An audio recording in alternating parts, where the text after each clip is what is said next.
I am going to talk about an external module that adds a couple of action tags for uniqueness, unique testing. It's pretty cool. So, of course, to enable any new external module, you would go to Manage and then add and enable a module. Because this is already here, it's not going to find it, but type in the word unique and it will find it for you. So I created just a quick empty form basically with all the details. It does have a configuration setup, which is kind of handy and not really complex. I've only tried it with English. We don't normally do this hiding it from the non-admins. We do have uh, it offers you an option to see that you're using the action tag on your data entry forms. So if you turn this on, it will show. If you leave it off, it will not. The debug information, of course, I haven't reviewed.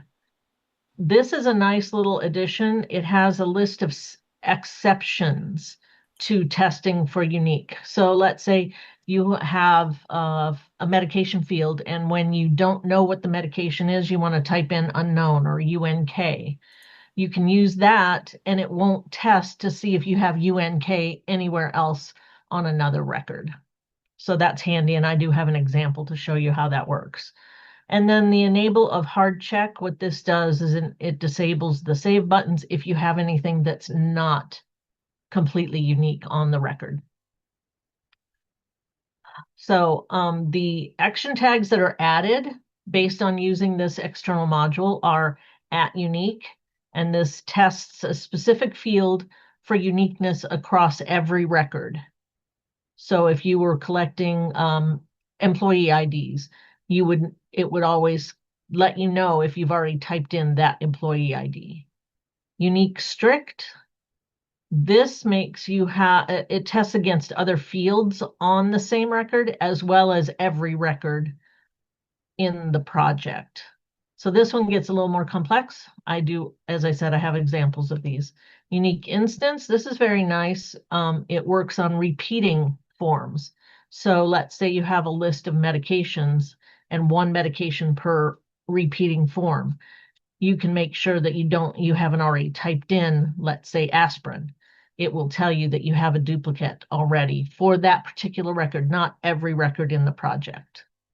And then the unique dialogue, I have been using this and I decided, or I recommend highly that you always use a unique dialogue with any of these other action tags, because then you can create your own dialogue with a custom message.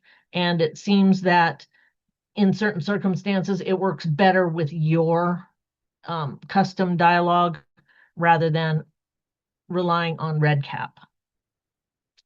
So I have a few created records already. And you can see here there's the names and the ID numbers. ID is one of the fields that I've set up as a unique field. So as you go down, I have, so let's say we have number 21. I'm going to add a new record and I'm going to try to add it with ID number 21. So we'll put in John, and number 21. And I've used the dialogue action tag to create this duplicate employee ID. It already is assigned to somebody else. So then you know to change it to something else. So it's very handy in that way. I also have created one for the cubicle number. Let's say everybody was assigned a cubicle. If you try to assign it where somebody already is, it'll tell you, hey, you already have somebody in that cube. You need to find a different one. So that's the quick and easy how it works for just the @unique along with the dialogue. I can show you how that's created in the actual design view. Here we have the employee ID. I put the @unique action tag and then the dialogue This is the title of it, a comma, and then this is the text that you would like to say about your message. So as I said, it's a pretty simple way to use it, but it's pretty powerful because it does check all the records in your project. The other one is we'll go to the med list. I'm going to just go here to Minnie's med list, and we can see we have aspirin, unknown, unknown, and unknown. I was testing the unknown a lot. Okay, so if we were to go here to a new record that doesn't have an answer yet and type in aspirin, it's going to say, hey, it's already been entered. So we don't want to enter that again. But it's like, again, for some reason, this person just doesn't know any of the medication names. So now I'm going to put in 000 because that was one of my exceptions. So it's once a day and it started in 24. So save and stay, no errors there. So we go back to the med list and you can see we've got all of these, and but it doesn't test again, like I was saying, it will not test it against somebody else's record. It only tests against its own repeating instrument.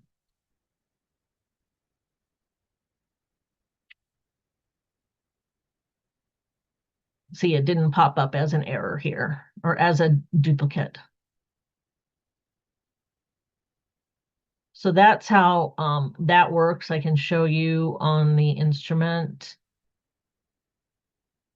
exactly how the design looks for the medication name. You use unique-instance, and then here's the dialogue, again, with whatever you'd like to say, a comma in between the title and the field and the actual text of the message. This is one of the things that I came across, and if you had only had lowercase UNK and 000 in your exceptions, it seems like it's not quite smart enough to realize that all of these are the same as UNK, all lowercase. So I would recommend, if you're going to use letters in your exception, that you give it all the different ramifications that you can do with upper and lowercase. That's just something that I suggest based on my playing around with it. So we're going to pick another record here for the last thing, which is unique strict. Unique strict is a little more complex, and I'm not sure I can figure out a use case for it, but it compares the answer you're giving. Let's type in 1. So I have another record out here that's got 1 as the answer in word number 1. So I can't do that. So let's go with 6, 7, 8, and 9. So all of those are new unique words, but you can compare word 1 with 2 and 3. So right now those are unique, but if I type in 6 here, it doesn't like it. You can tell because it has this circle, but for some reason there's no message coming up, and that's why I suggest using the unique dialogue. So if I type this as 7, oh, it's not going to let me change it. So unfortunately, at this point, this is where you do a refresh on your field, and then it blanks it out so you can start over. So we'll try this again. 6, 7, 8, and 9. So now word 3 is compared with every word on the form. Word 2 is only compared to this one, and word 1 is compared to 2 and 3. Again, it's kind of a bad example, but I could not come up with something that made sense. But here you can see if I type in 9, which is already on this record, it says it's already entered in Word 4. And this is again using the custom dialog that the unique action tag offers. But this does test against every field you list, as well as every record in your project. So it's a lot more restrictive. And again, I cannot think of a use case to use it in. This is how it looks, unique strict, and then every field you want to compare it against on your record and throughout the project. You can even list the actual field that you're on in here, and it doesn't hurt it.